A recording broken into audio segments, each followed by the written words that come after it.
ayam jantan putih ini itu dijadikan sebuah tumbal. Hai, selamat datang di live podcast hari ini bersama saya Natasya.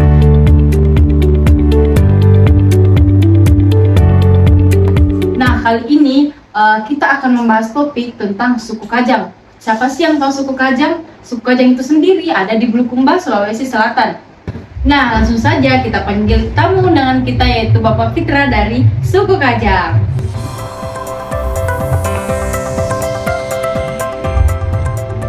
Nah, terima kasih untuk Bapak Fitra yang telah meluangkan waktunya untuk hadir dalam podcast kita kali ini. Saya dan teman-teman sedikit ingin memberikan pertanyaan dan ingin meminta informasi terkait suku Kajang itu sendiri. Sebelum itu saya sangat ingin berterima kasih kepada Natasya karena dengan adanya podcast ini saya bisa memperkenalkan budaya-budaya Kajang saya yang ada di Bulukumba.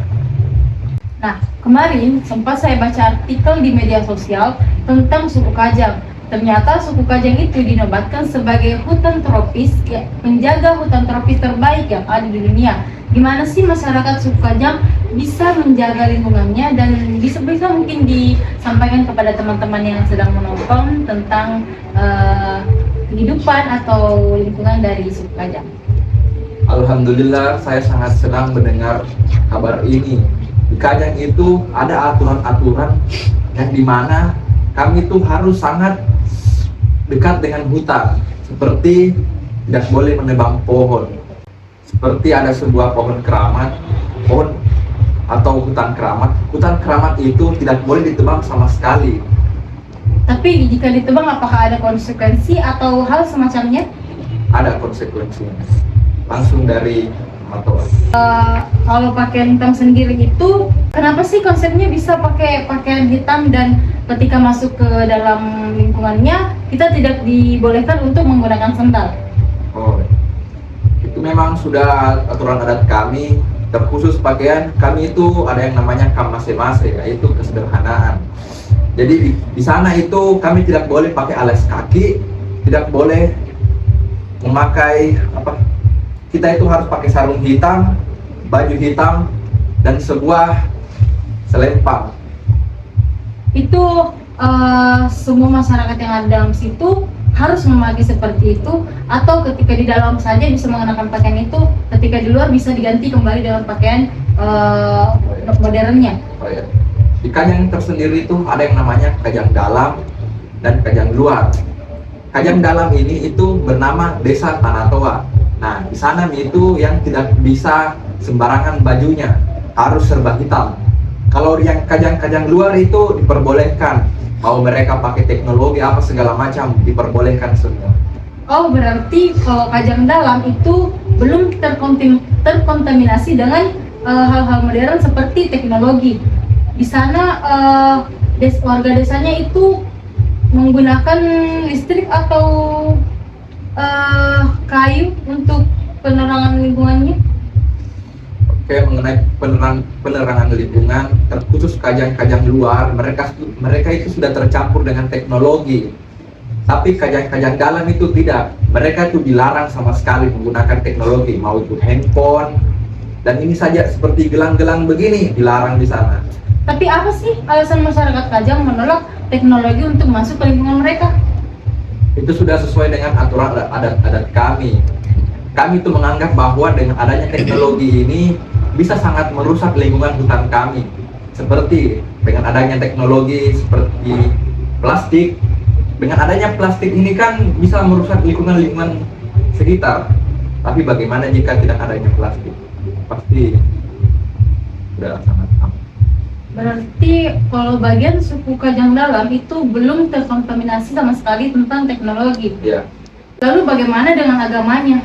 Apakah di sana agamanya mayoritas Islam atau ada agama lain di dalamnya? Baik. Saya pernah menanyakan ini dengan Amma Toa. Amma, apa sebenarnya agama di Kajang?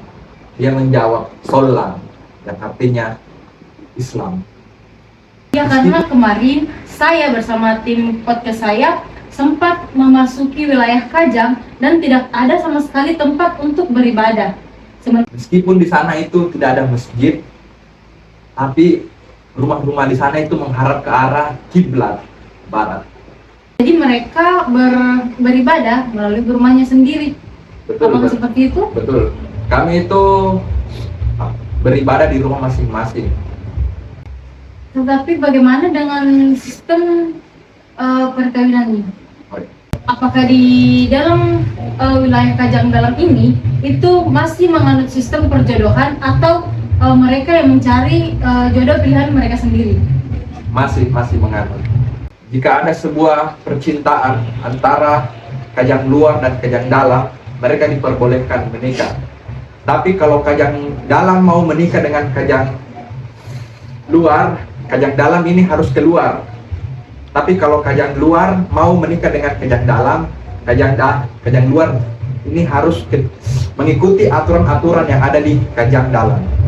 Tapi jika suku Kajang itu melakukan perjodohan dan yang ingin dijodohkan tidak mau dijodohkan, apakah ada konsekuensi dari perempuan ini jika menolak perjodohan dari suku Kajang ini? Ada konsekuensinya, bisa berupa uang maupun barang, tergantung kesepakatan antara kedua pihak. Tapi ada rumor yang mengatakan bahwa kalau orang yang ingin dijodohkan dan pihak tersebut menolak perjodohannya, maka akan dikenakan dengan ilmu hitam atau doti. Oh. Meluruskan Natasha, kami itu menggunakan doti bukan untuk percintaan begitu, bukan. Kami menggunakan doti itu jika ada sebuah kejahatan seperti mencuri, tapi sang pencuri ini tuh nanti diberikan waktu 3 hari. Tapi jika sang pencuri ini itu dalam waktu 3 hari belum mengembalikan barangnya secara baik-baik, dan doti ini mulai digunakan. Berarti ini memang hanya sekedar rumor, bukan fakta dari kehidupan suku Kajang itu. Bukan. Doti itu nanti ada sebuah ayam jantan putih. Ayam jantan putih ini itu dijadikan sebuah tumbal. Nanti orang yang terkena doti tersebut akan kejang-kejang, perutnya membengkak, badannya merah, matanya menyala. Itu ditanggung oleh pelaku atau ada korban lain selain si pelaku tersebut? Ada korban lain. Jika terbukti bahwa keluarganya ternyata juga ikut campur, keluarganya juga akan terkena doti. Itu bisa meninggal semua? Bisa meninggal. Karena satu pelaku bisa menyebabkan seluruh keluarga meninggal ya? Serem juga ini. Ya. Tapi apakah masih banyak dari warga sana yang melakukan hal-hal seperti itu, seperti mencuri atau kejahatan lainnya? Masih. Di sana itu untuk membuktikan bahwa orang tersebut betul-betul mencuri atau apa, nanti ada sebuah linggis panjang yang dibakar, terus dia itu dites. Nanti pada saat linggisnya sudah sangat panas, tangan kami itu akan disuruh pegang. Jika kami tidak merasakan panas, berarti kami bukanlah seorang pembohong atau sang pencuri tersebut. Tapi jika tangan kami melepuh, sudah pasti kami. Serem juga ya teman-teman. Dari cerita ini kita tuh bisa membayangkan ini seperti kayak di neraka. Kayak di neraka. Tapi versi dunia yang ada di suku Kajang. Sudah kehilangan barang, bisa nih langsung ke Kajang, suruh cari barangnya yang hilang. Siapa tahu ditemukan ya Pak ya. Insya Allah. Tapi kalau pergi ke situ dibayar Ki.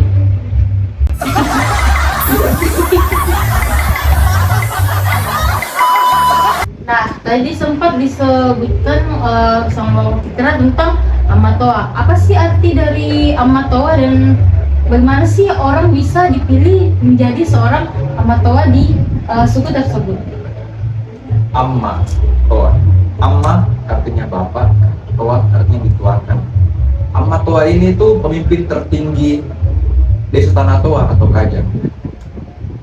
Jadi semua orang-orang di sana itu tunduk kepada Amma Toa. aturan-aturan juga dibuat oleh dia seperti pemerintah, tapi dia tunggal. AMA ini tuh dipilih secara seleksi alam. Nanti jika ada tiga calon ini tuh bakalan dilepaskan ke masing-masing wilayah hutan. Di masing wilayah hutan ini nanti sebuah kerbau akan dilepaskan, kerbau liar dilepaskan, dan kerbau liar ini tuh harus bertahan selama 3 bulan di wilayah tersebut. Jika selama 3 bulan bertahan di wilayah tersebut, dialah yang terpilih menjadi ambasador. Nah, ternyata banyak sekali ya fakta-fakta menarik dan unik yang ada dalam suku Kajang tersebut. Ucapkan terima kasih kepada Bapak Fitra karena Bapak Fitra telah meluangkan waktu untuk menjawab pertanyaan dari saya dan tim saya, dan juga telah memberikan informasi-informasi terkait dari suku Kajang tersebut, mulai dari cara hidup, aturan, budaya, agama, bahkan perjodohan dan pemilihan Amatoa itu sendiri. Jangan lupa bagikan video ini kepada teman-teman agar ilmu yang kita dapatkan bisa bermanfaat bagi kita dan juga orang lain. Jika ada pertanyaan, silahkan tinggalkan komentar di bawah ini. Ingat, terus selalu bertanya dan belajar, dan tunggu episode selanjutnya bersama Live Podcast with Natasha. Bye-bye!